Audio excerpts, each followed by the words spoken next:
Mr. Marston, I've been hearing about your plans. Have you, Miss McFarland? Yes, from Lee Johnson, to settle here and build a life for yourself. I'm afraid those aren't my plans. See, I already have a life.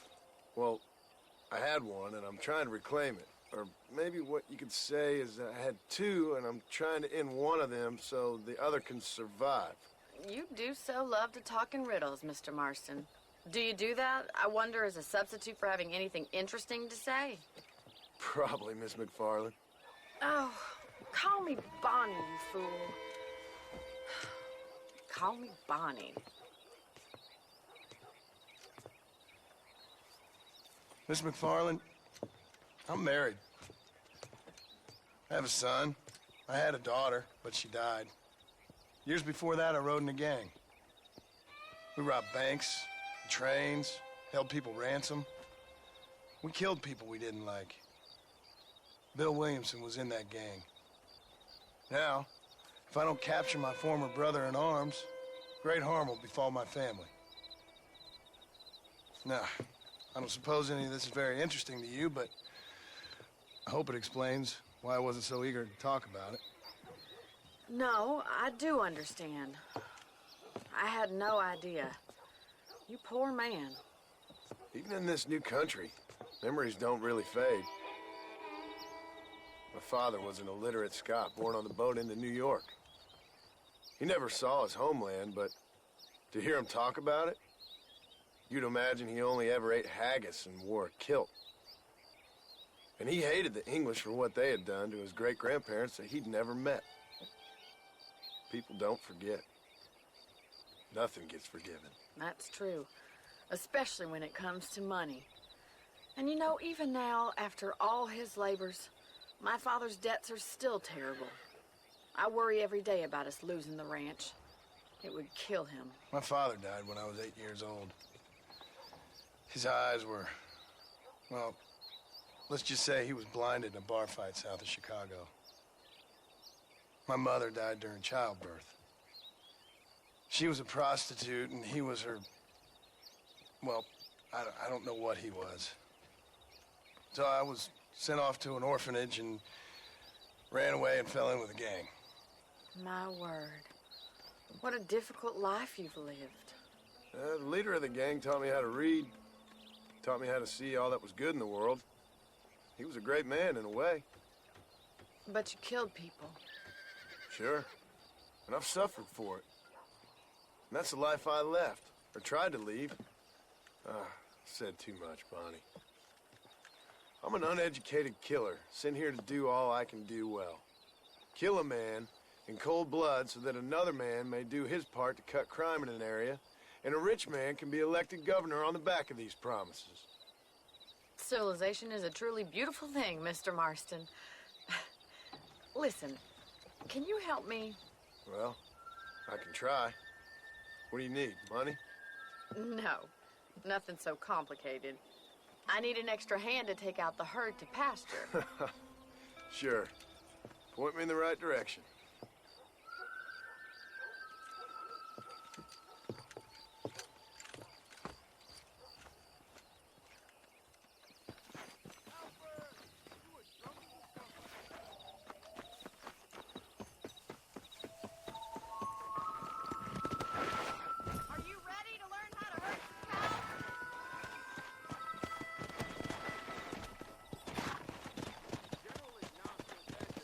Come on. Thank you for telling me all that back there.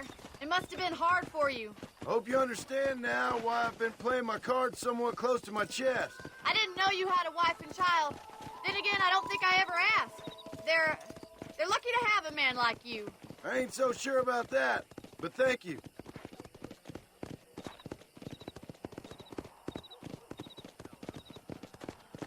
Good to see you, Miss McFarland. Whoa! Whoa there. Get behind the herd. That should start them moving in the right direction. Assuming they aren't put off by your smell. Come on. Whoa.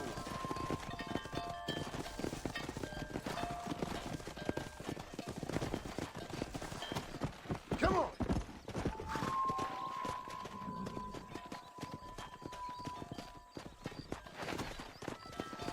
Slow down.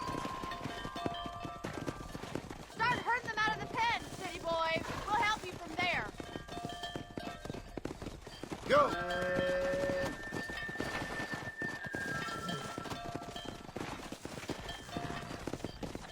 Come.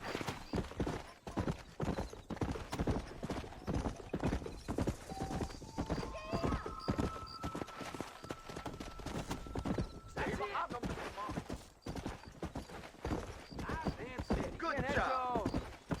You'll be a rancher in no time, Marshal. Muy bien, senor. Ain't that hard, is it? Whoa. Look at the cowboy. Get right at them. Drive them this way. Hey. Yeah.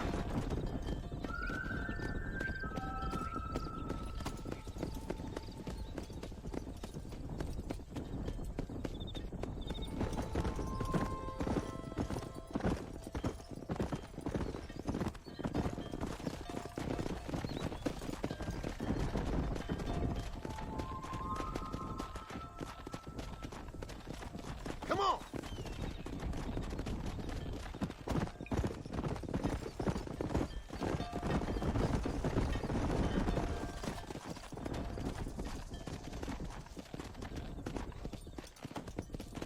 Come on.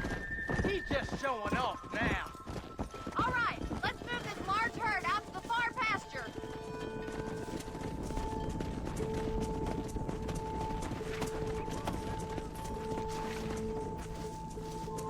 That's the flower.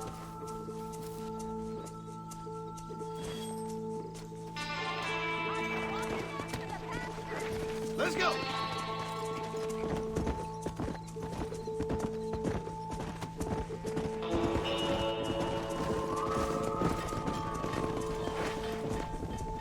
Come on.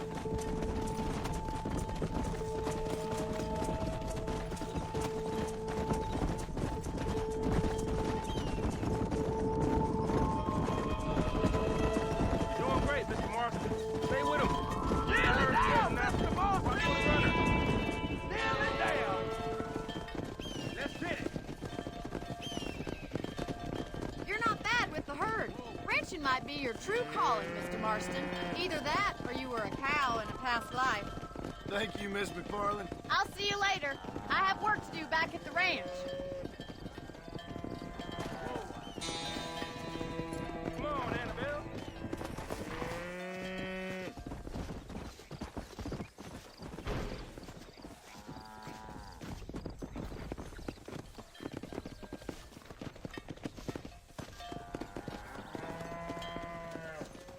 That's what I've been after.